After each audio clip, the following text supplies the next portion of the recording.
Thank you for tuning in to Exeter TV. The meeting will be starting shortly. While we wait, let's learn more about Exeter TV.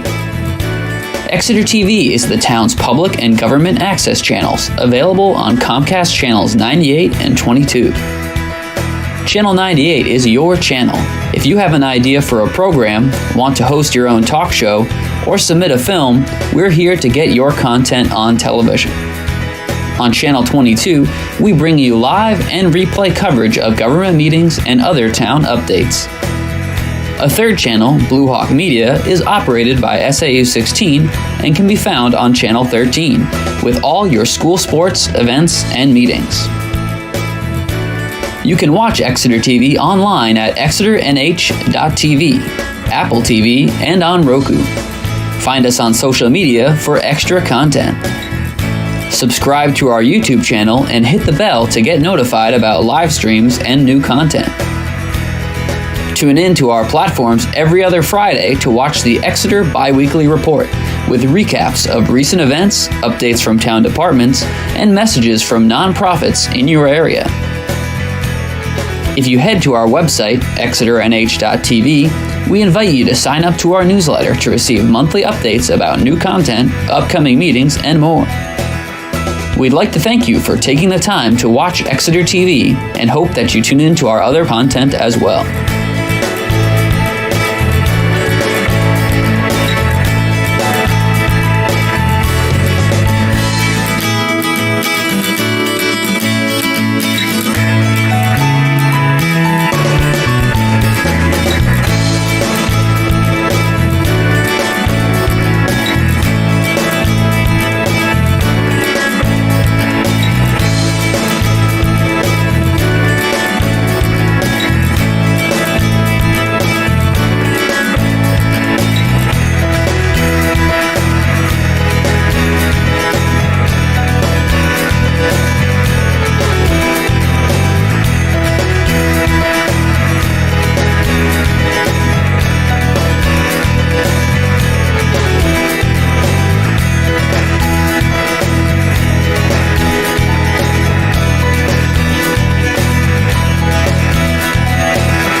Thank you for tuning in to Exeter TV.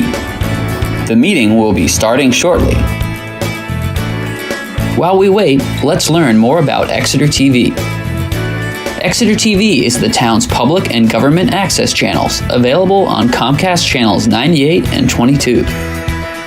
Channel 98 is your channel. If you have an idea for a program, want to host your own talk show, or submit a film, we're here to get your content on television.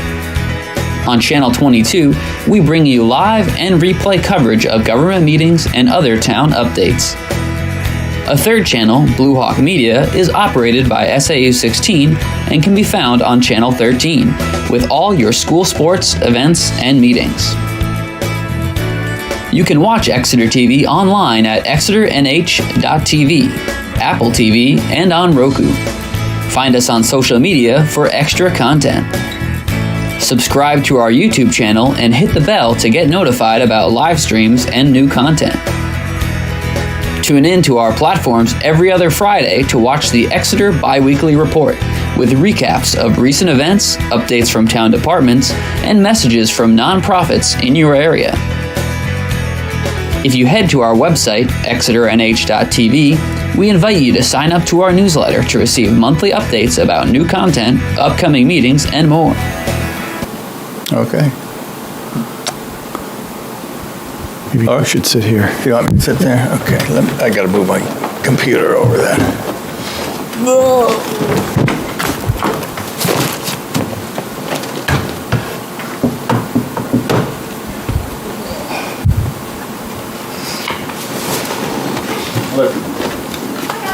Hello. Have a good night. Thank you. Okay, I think we're ready to begin. Good evening and welcome to this public hearing. My name is Lou Hitzrow and I'm a member of the Exeter Energy Committee and also the Exeter Community Power Aggregation Committee. I'm here tonight with Cliff Sinnott, another member of the committee. Stephanie Marshall is another member of the committee. She's joining us remotely. And unfortunately, our fourth member, Nick Devonshire, was not able to attend. The purpose of the hearing is to explain community power to the Exeter community, what it is, how it'll work, and how it will benefit Exeter residents and businesses.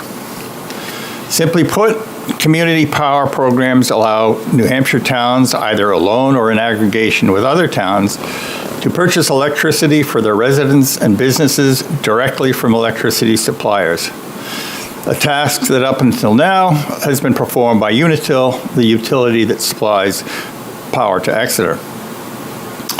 The advantage of this direct supply approach is that it enables towns to provide individual residents and businesses with a choice in the amount of electricity from renewable sources in their electric supply. And to do so at rates better than or competitive with rates available from the utility. In addition, community power programs give towns the ability to develop reserve funds that can be used to finance projects such as energy storage facilities to provide resilience to power outages, modernization of metering, municipal solar arrays, and similar projects of that sort. In a few moments, Cliff Sinnott will share a PowerPoint presentation that will further explain how all of this works. The Exeter Select Board authorized the formation of our committee last June and charged us with the task of investigating community power and developing community power aggregation plan for Exeter. Over the summer and fall, we have done just that. If you go to our website, found on the Community Power Aggregation link on the town website, you'll find several items we've prepared to explain community power, including a brochure, a list of frequently asked questions, and a panel discussion with questions and answers about community power. Also on the website is a draft of Exeter's electric aggregation plan. State law requires that any community developing a community power program must provide an electric aggregation plan to its governing body. It is the document that describes in detail Exeter's community power program, its goals and expectations, how it will benefit the town, and the necessary steps to implement the plan. During the PowerPoint presentation, Cliff will highlight the key features of the electric aggregation plan. But before turning to Cliff, I want to encourage folks attending or listening to go to our website to fill out a brief survey.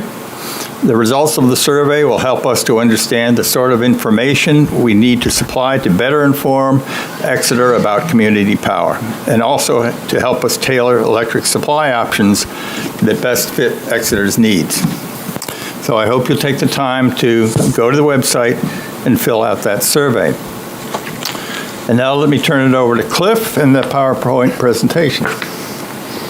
Thank you, Lou.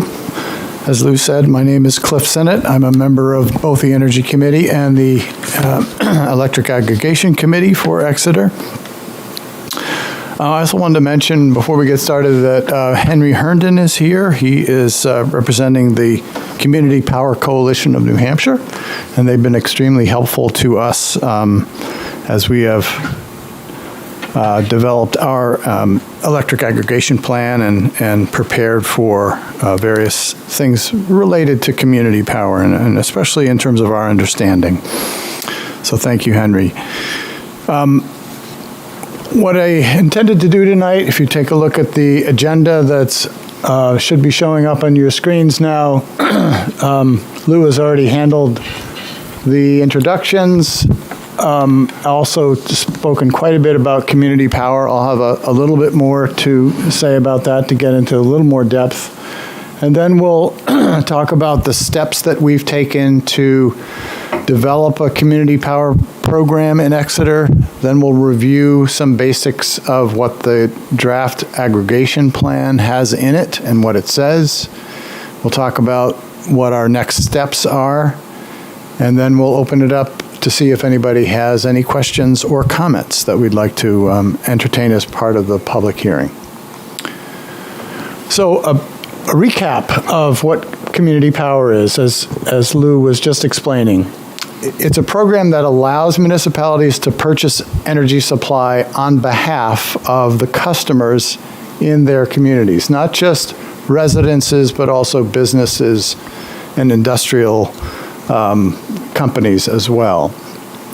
The goal is to really do two things in our case. One is to potentially lower costs and stabilize costs, as well as expanding access to renewable energy as part of that energy service.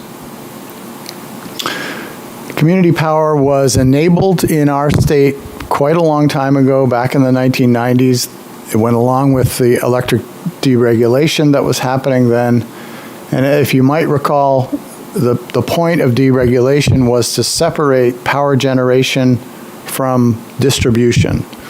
And so community power essentially takes advantage of that separation by allowing both individuals and an aggregation of customers, including whole communities, to pool together to purchase that power as a group.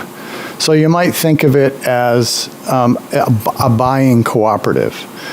Many customers getting together, even many communities getting together, that's really what we're hoping for, to create a large enough market to get a more competitive price for whatever energy sources we're going after. It was the legislature's intent to, in enacting community power aggregation enabling law, to encourage communities to take this on in a voluntary way and to develop innovative solutions to help communities address energy needs. So looking at it in terms of the difference between the production of power and the distribution, we see on the left-hand side of this chart the energy supply column, and that's where we hope to pool demand so that we can access competitive markets. Potentially that would lower costs and also introduce greater price stability.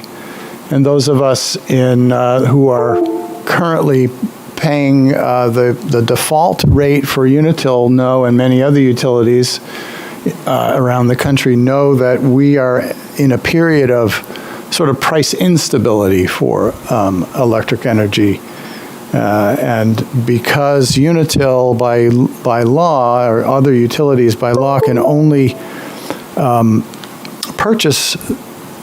enter purchase agreements at 6-month increments, they can't really hedge against longer-term price instability. So that's one thing that we hope to be able to accomplish here. And lastly, as I mentioned, and really the purpose the Energy Committee in Exeter is interested in this, is it opens up the option to source power in different ways. Right now, the default supply, we take what we get from what Unitil has negotiated. Their supply has to include at least 21.6% renewables, but we have the option to increase that content, that renewable content, to a much higher level. And that's what we hope to be able to do while keeping the price, the cost of it, similar. We'll get into that more later. So in terms of Unitil's role, it doesn't change. They still will own and maintain the power grid. They'll still deliver the power. They'll still own the meters that we use, most likely. They'll still be responsible for delivering reliable electric service to us through their distribution system. And they'll likely still handle the billing and customer service aspects of what they do. So in the end, for us, the customers, what we hope to get is more affordable rates for different kinds of energy sources, including access to green power options, things like time of use or demand-based pricing, and perhaps the ability to encourage things like the development of solar power, storage capacity, electric vehicles charging, and that sort of thing. That will be largely however we want to decide to pursue those kinds of initiatives.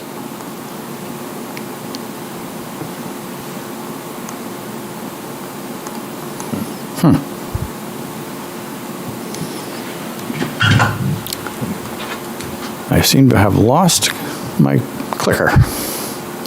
Apologies. So, thank you, Henry. Next slide. To help illustrate this, it's useful to take a look at your current Unitil bill. And you'll see what's outlined in orange or yellow on the slide there is the area that has to do with the electric services, the distribution and billing services that Unitil provides now. That's sort of half of the bill. And that covers things like distribution, taxes and surcharges, system benefits charge, a thing called stranded costs, other things related to the distribution system itself. The second part, Henry, if you could, the second part of the bill is what really we're talking about with community power, and that is the supplier service, so-called supplier service. It's the energy cost itself. And lastly, one other, and that's what's highlighted in the red box there. That's the per kilowatt charge for the cost of the energy that's being distributed.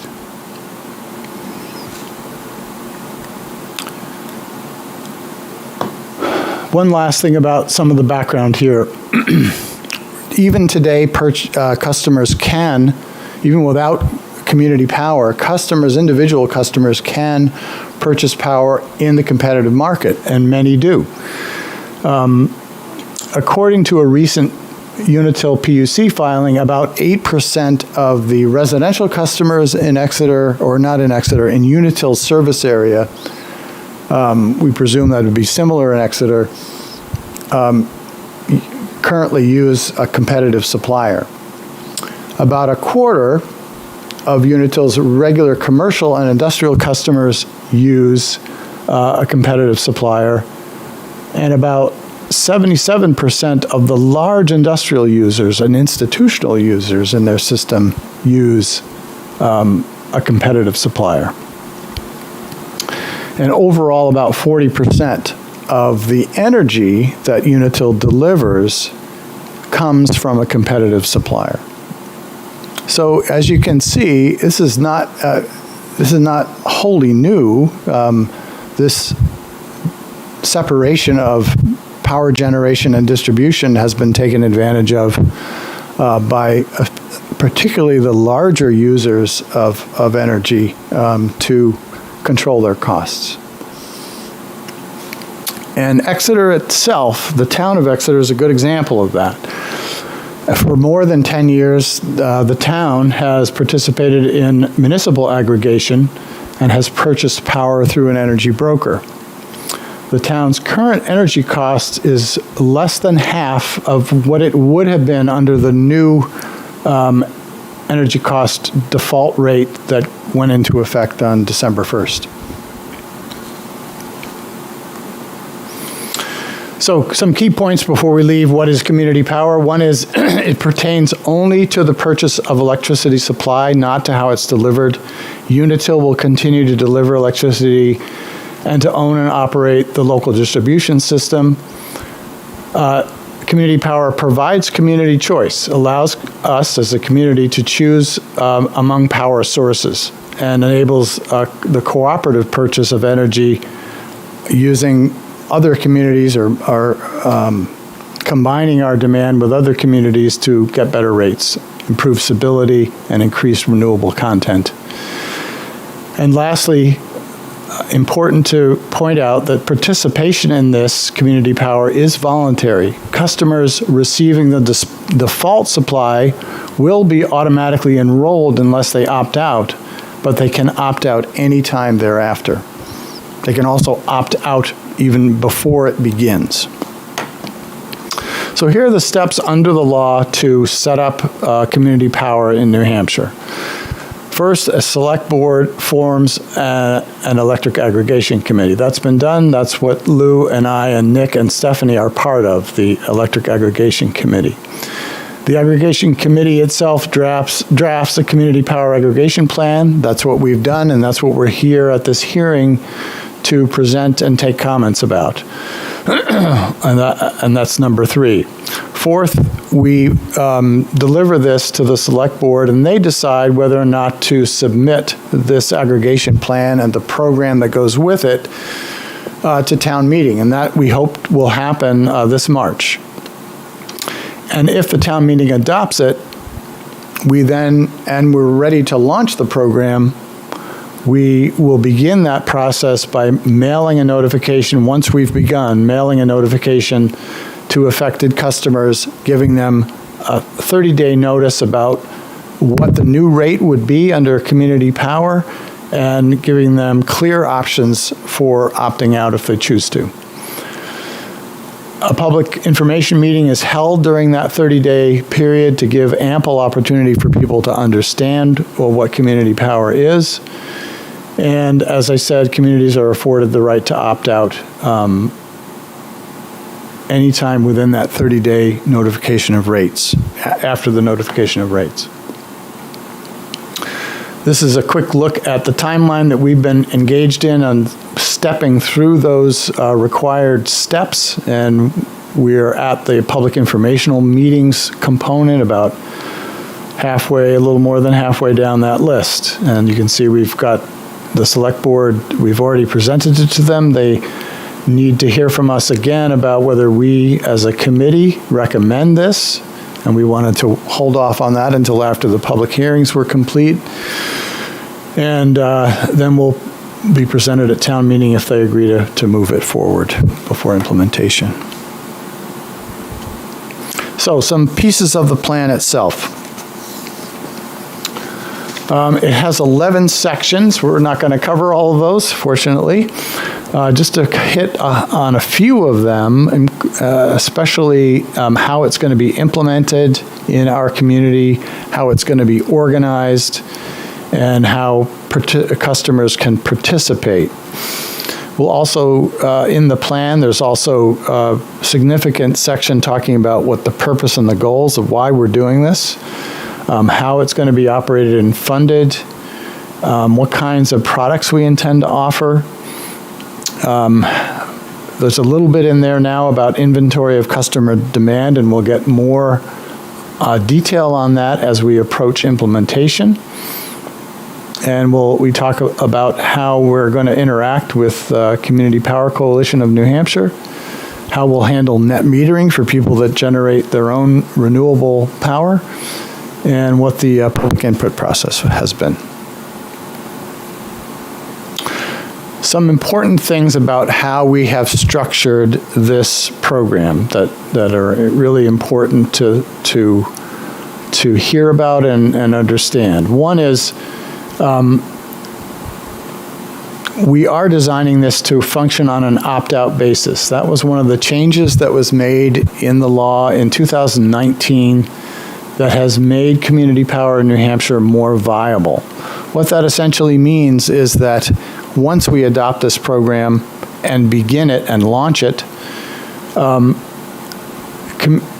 customers that are currently on the Unitil default rate will automatically be switched to the Exeter community power rate when the program begins. That will follow the 30-day notification period where customers can opt out.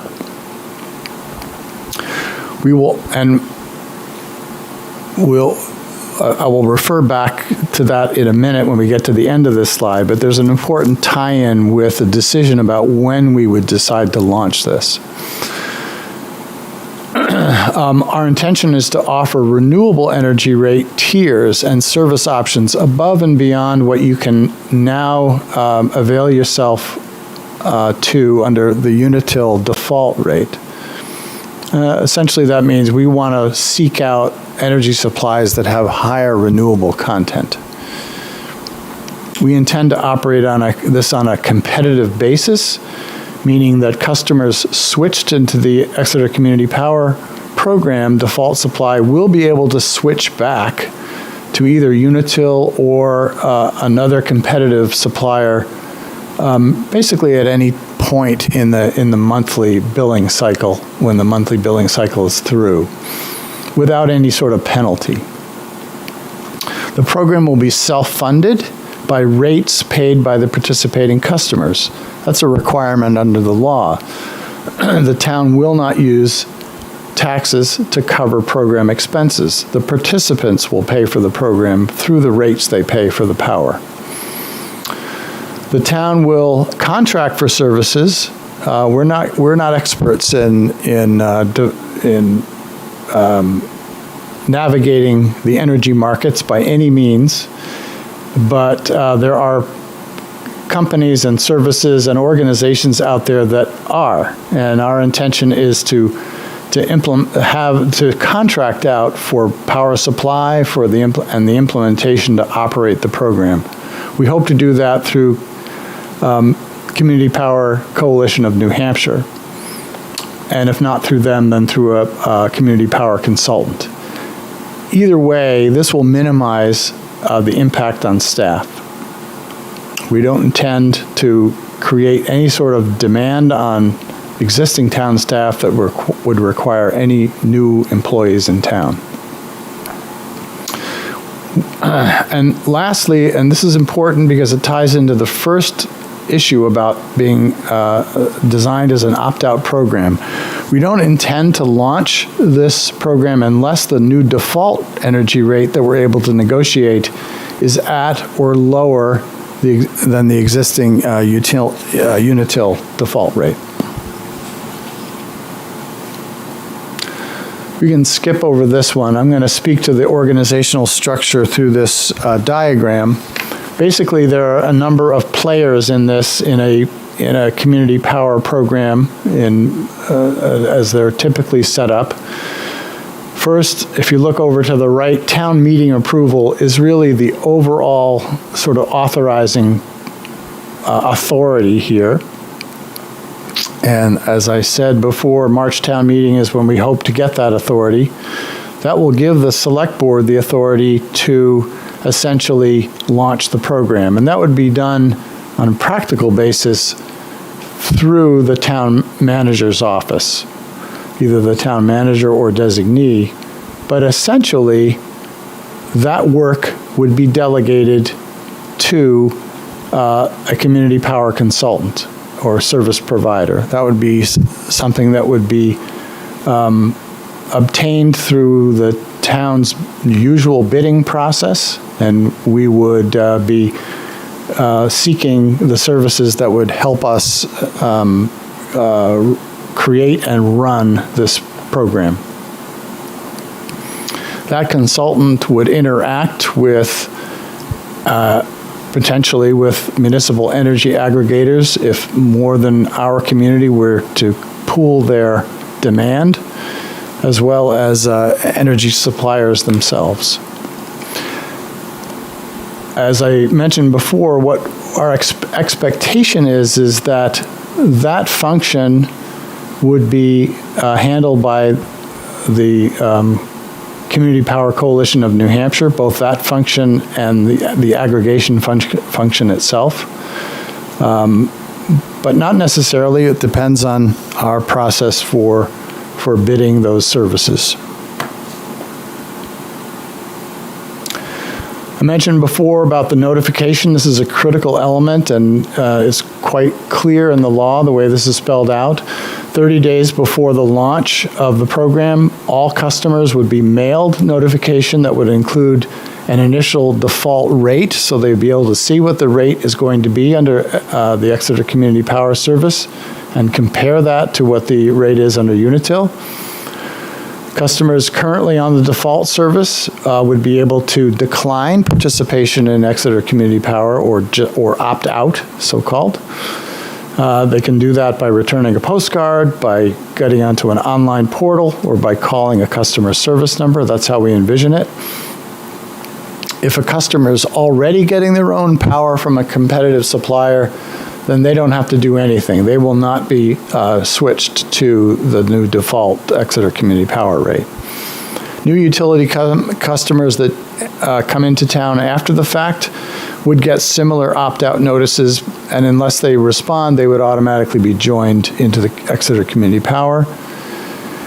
And all Exeter Community Power default customers, after this launches, will be able to switch out of Community Power and back to the Unitil default rate within the billing cycle.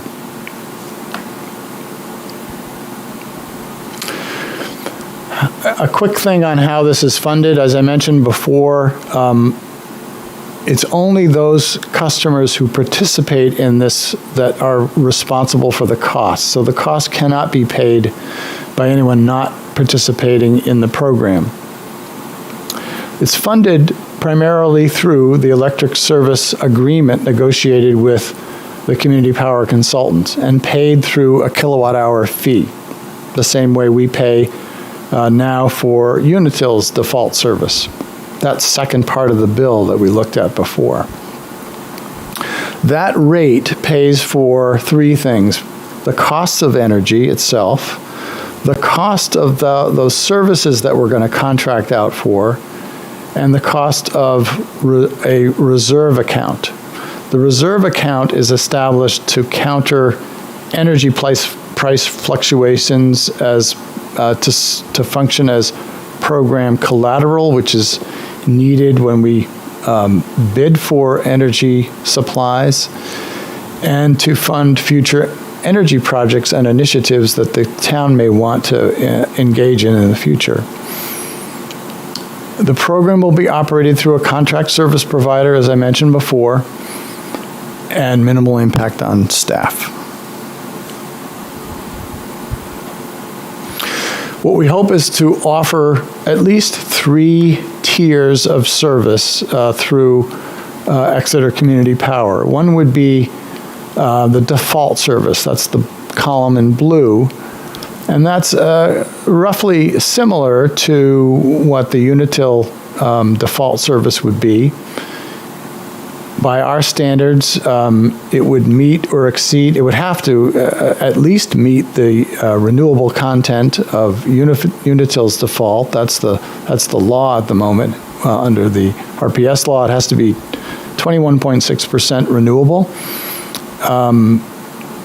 And secondly, in terms of price, we would, as I said before, we've set the standard that we have to meet or beat that default rate in order to launch the program. But more importantly, what we hope is to offer two optional products. One we're calling Green Start. It's an opt-up option, and that would contain about 50% renewable energy in its content. And we hope to be able to offer that at roughly competitive price with the default service. So we hope that by creating this larger market of demand, we'll be able to get a larger renewable content for about the same amount or a little, maybe perhaps a little higher than the current default rate. And then for a Green Prime option, for someone really concerned and really committed to increase the renewable content of the energy they use, an 80 to 100% renewable content. We expect that to be at a cost premium to the Green Start, but we hope that some people will want to take advantage of that. Lastly, where are we in the process? Well, we're really entering into the adoption phase at this point. We've developed a plan. We're having the hearings. This is the second of two. We've already presented this to the selectmen. Their reaction was quite favorable, but we said we'd return after we had had the second public hearing and taken action on adopting or accepting the plan as a committee. And then we hope that they will forward this on to town meeting in March. At the implementation point after town meeting, essentially we're going to wait for the market to be favorable to launching the program. We also need to wait for the PUC to finalize rules that govern how community power programs operate in New Hampshire. They will have an opportunity to review and approve our plan. Assuming that all goes according to plan and they approve it, we'll get into the process of bidding for and selecting the community power consultant and service provider. The selectman and the town manager would be heavily involved with that and make the final decision. And if the rate that we're able to negotiate is lower or equal to the current default rate, we'll launch the program. And that is where we are. So that's the content of the plan, essentially. What's listed here on this slide is the website that Lou mentioned at the beginning of the meeting. It has a lot of good information, a lot of the things that we've been working on. We hope that you will check that out at that address. And note that we're going to continue to have events, public information events. We'll have at least one more public informational meeting before town meeting, and also a couple of other visibility events to help get this information out to people in our town. And with that, I'm going to turn it back over to Lou and see if we have any participants asking questions. Well, thank you. Thank you, Cliff. That's great. I think Cliff is a master at explaining difficult subjects.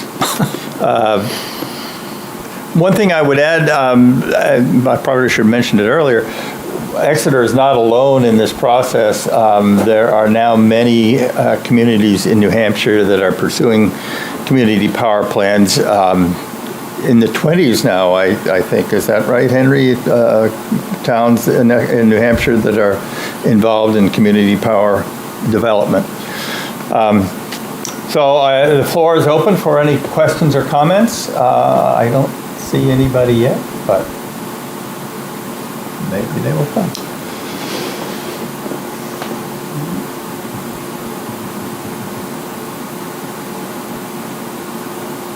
I don't see any.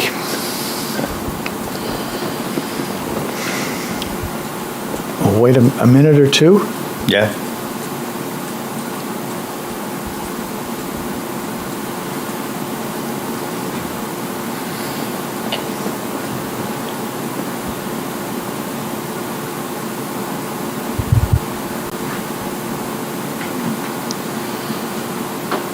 I guess one thing I could point out, and maybe Henry may have some sort of an update of where things are with the PUC and the rulemaking. Yeah.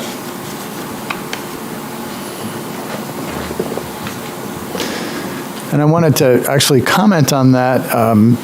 There was a question that has come up about why we're pursuing this before the rules are in place.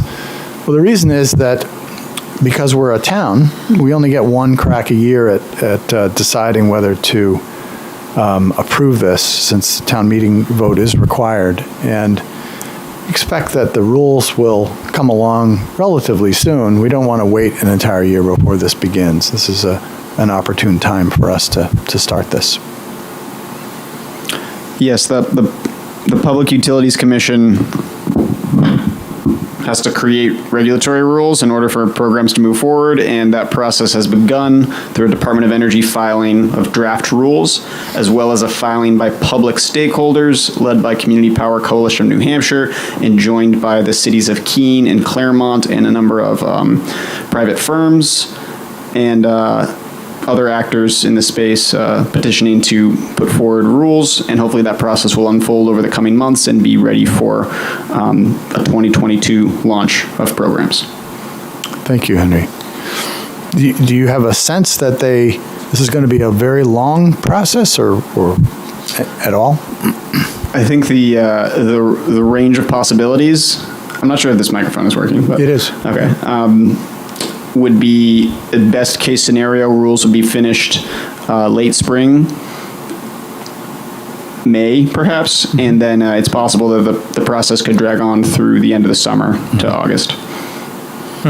Thank you. Okay.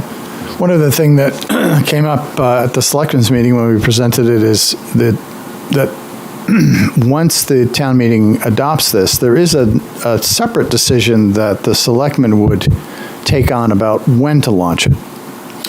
And for example, the city of Keene has approved their plan, but they have held off launching it, partly because it's not an opportune market for energy prices. So they've decided just to wait for some time before they actually launch it.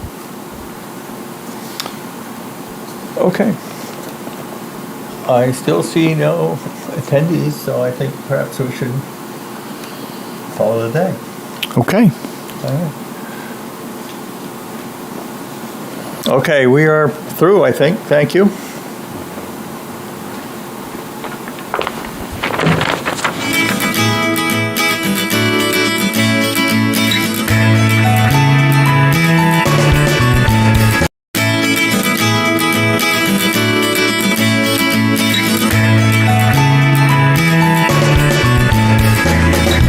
Thank you for tuning in to Exeter TV. Exeter TV is the town's public and government access channels, available on Comcast channels 98 and 22. Channel 98 is your channel. If you have an idea for a program, want to host your own talk show, or submit a film, we're here to get your content on television. On Channel 22, we bring you live and replay coverage of government meetings and other town updates. A third channel, Blue Hawk Media, is operated by SAU 16 and can be found on Channel 13, with all your school sports, events, and meetings. You can watch Exeter TV online at exeternh.tv, Apple TV, and on Roku. Find us on social media for extra content. Subscribe to our YouTube channel and hit the bell to get notified about live streams and new content. Tune in to our platforms every other Friday to watch the Exeter Biweekly Report, with recaps of recent events, updates from town departments, and messages from nonprofits in your area. If you head to our website, exeternh.tv, we invite you to sign up to our newsletter to receive monthly updates about new content, upcoming meetings, and more. We'd like to thank you for taking the time to watch Exeter TV and hope that you tune in to our other content as well.